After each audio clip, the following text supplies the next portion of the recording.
going on, guys? Welcome back to the channel.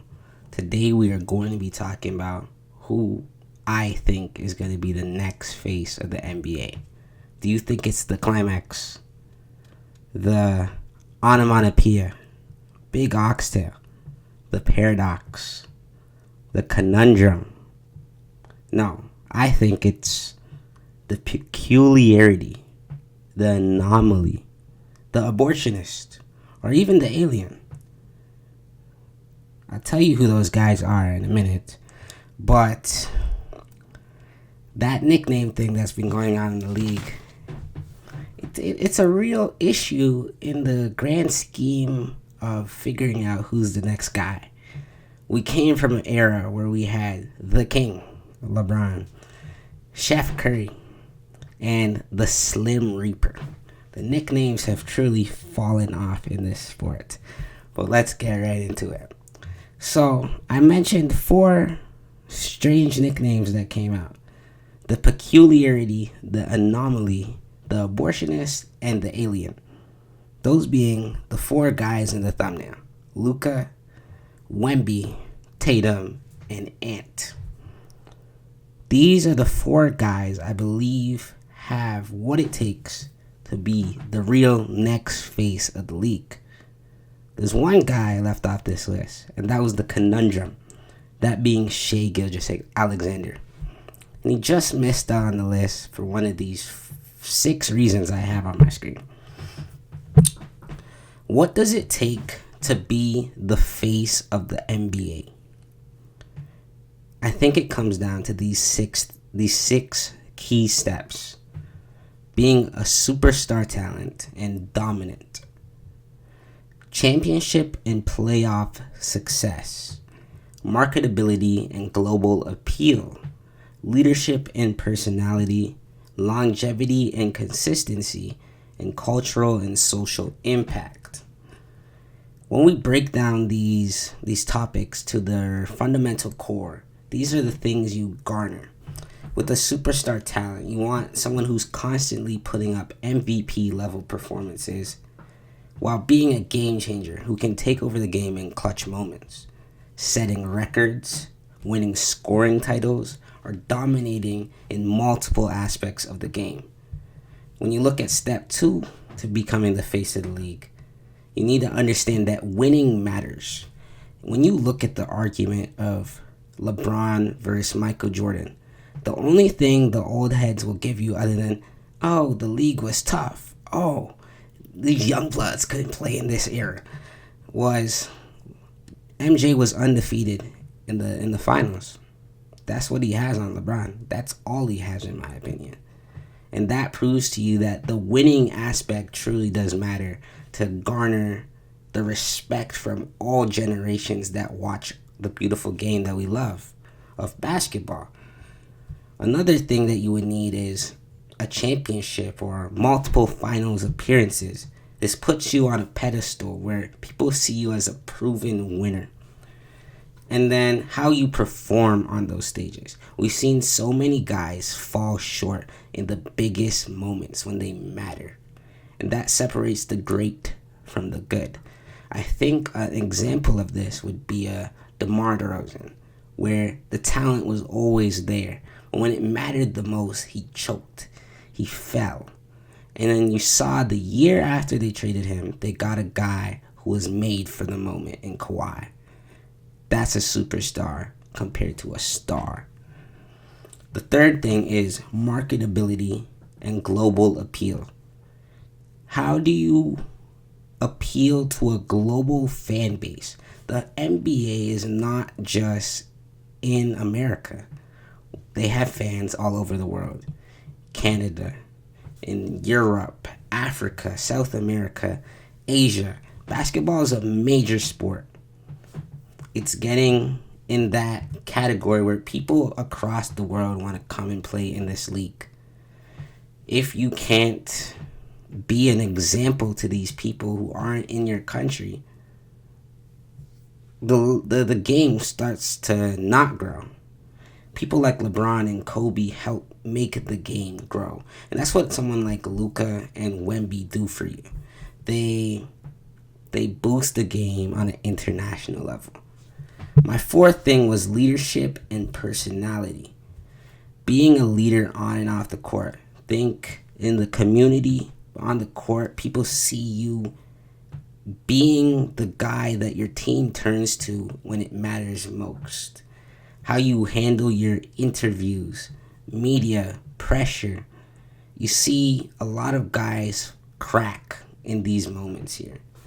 5, longevity and consistency. The thing with LeBron James that made him the face of our league is his longevity and consistency. How many years has he been dominating? He's not just a media darling. He's not just marketable. He's not just a leader and a mentor, an inspiration to the youth around the world. He never dropped off. That's what he did. And then lastly, cultural and social impact. How do you take a stance on social issues, such as social justice or things that are going on in the community? Are you involved in pop culture? Think about movies, music, business, fashion, all these things. Being the role model that I mentioned earlier to the future generation of players. The NBA players right now looked up to guys like Kobe and Bron because that's who we watched growing up. And the people before that said, I looked up to a Michael Jordan or a Hakeem Olajuwon, a Shaq. And before that, it was Kareem, Magic Johnson, Larry Bird. The list goes on. So we're going to get into our first guy. And this is the guy I believe has the best shot at being the next face of the league. Luka Dončić. And you see on the right, I made a list of pros and cons. And what I mean by pros and cons is not where they suck as a basketball player, where they're great as a basketball player. It's more of what factors would push them to the forefront where they could be seen as the face of the league. In Luka's pros, I highlighted his MVP caliber offensive play. And you see in the cons, I said defensive liability. His game is not 360, it's 250, if that makes sense. He gives you almost half, a little bit over half. And that's great and all, but you want your star to be an impactful player on all sides of the court. But this is also not an issue at the same time. Because you've seen Steph Curry when he was challenging LeBron for all those years in the 2010s. He was never known as a defensive player. He was an offensive threat. And offense is what garners attention and what makes the fans want to tune into our games. Another thing that I think pushes Luka is the international appeal. Same with Wemby. They have huge global fan bases because they're not from America. People all over the world know Luka Dončić, and they knew Luka Dončić before we did. He plays in a big market, and this is the crucial aspect. Him being traded to Los Angeles only boosted his marketability going forward because he is in the biggest market in the league, on the biggest team in the league outside of the Celtics. When you look back at the past, where have the best players been? Majority of the times they've been rocking the purple and gold. The only con that I think would stop Luka from becoming the face is his health. You don't know how long he's going to be able to play the way he plays at a high level. He already kind of plays like a rec league player who's just insane. How long can he keep it up? That's where my stance is on him. And then the second guy, Victor Wembanyama. I think this is the guy the league kind of wants to be the face. And that comes down to him being such a unique talent. Not only does he appeal to an international market being a French guy. He's also just something we haven't really seen before. I know Shaq likes to make the argument that we seen Bobo and Kristaps Porzingis already, who are Wemby. Wemby is a different level than those guys. I can think back to Kristaps when he was on the Knicks. He could have been Wemby. He could have been a guy like Wemby, but he didn't have that same hype that surrounded his name. But the play backed it up. The thing with Wemby is he has the hype. He has the potential to be one of the greatest players the league has ever seen because he does things that a 7'4" guy should not be doing. His only concerns are his durability and his small market team status. He plays at a very small weight, I guess you could say, because most 7'4" guys don't look like Wemby, or you wouldn't want them to look like Wemby. You know that can take a beating on their bodies. Tall players, especially above 7 foot, have lots of long-term health issues down the line, and you don't want that to be able to get to Victor. You already seen he has the blood clot in his shoulder, and we're praying that that doesn't turn into more and turn into something worse. But if he can stay healthy, this is a guy you keep your eye on. And then the small market thing, that kind of has to do with him, but not also his personality. He's a very calm, down-to-earth guy who's not really in the limelight, and that might shy him away from a role like this. And that's why Victor may not become the face of the league. Jayson Tatum,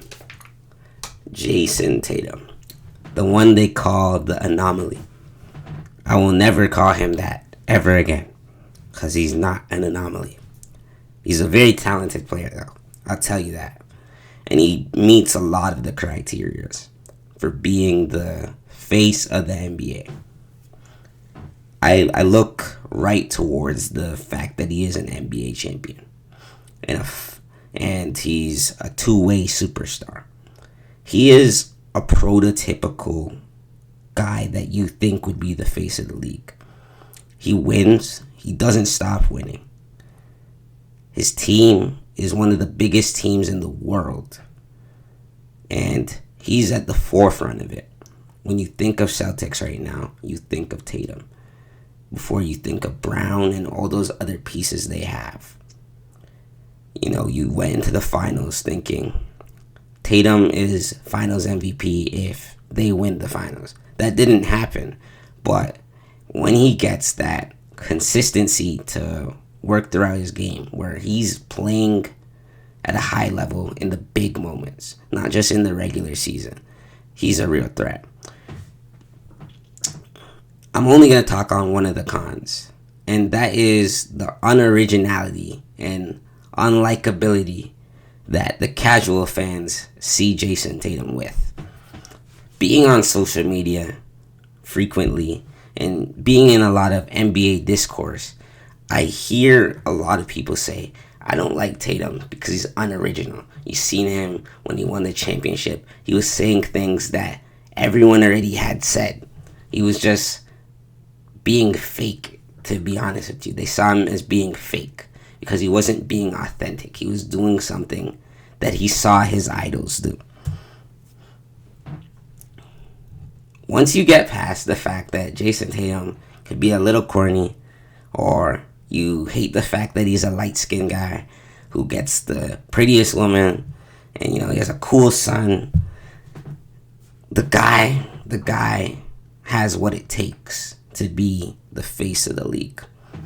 This is the guy, Anthony Edwards, that I've been the most excited to speak on, because his personality screams face of the league. His arrogancy, his confidence, it exudes the role of face. He doesn't want face. He's said he doesn't want face, and the league keeps trying to push it on him. And Anthony Edwards, I don't believe he's made to be the face. He has all the talent in the world. He's a very athletic guy. He's the leading player on his team with the Timberwolves. He's electric. He's kind of what you thought Zion and Ja could have possibly been if, they were on the court more consistently. That's what Ant provides for you. He's clutch. He has a very big personality, and he's explosive. My major con, I can look past the market of Minneapolis, and I can look past his developing game. The one thing the league and the media won't look past is his character. When you see a guy so confident and charismatic and, authentically himself, you realize what comes with it. All the things that come out about Anthony Edwards outside of the game of basketball are never positive things. The baby mama dramas. Saying things he shouldn't say about certain types of people. He keeps having to apologize.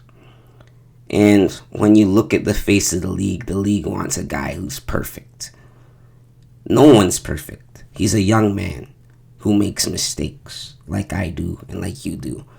And that comes at his detriment for this argument itself. Because he makes these mistakes. He says things he shouldn't say. He swears on national television when everyone is watching. Sometimes he forgets who he is. And that hurts him. If he's able to censor that, if he's able to fix that up and clean up the act a little bit, mature, he just needs time, is what I'm saying. Don't push it on him. He's not ready for it yet. Give him a couple years, and in a couple years we can reevaluate Anthony Edwards being the face of the league based off how his character grows and how his game grows. That's all I got for you today. Thank you for tuning into the video. Like, comment, subscribe, share, and I'll see you in the next one. Thank you. Peace out.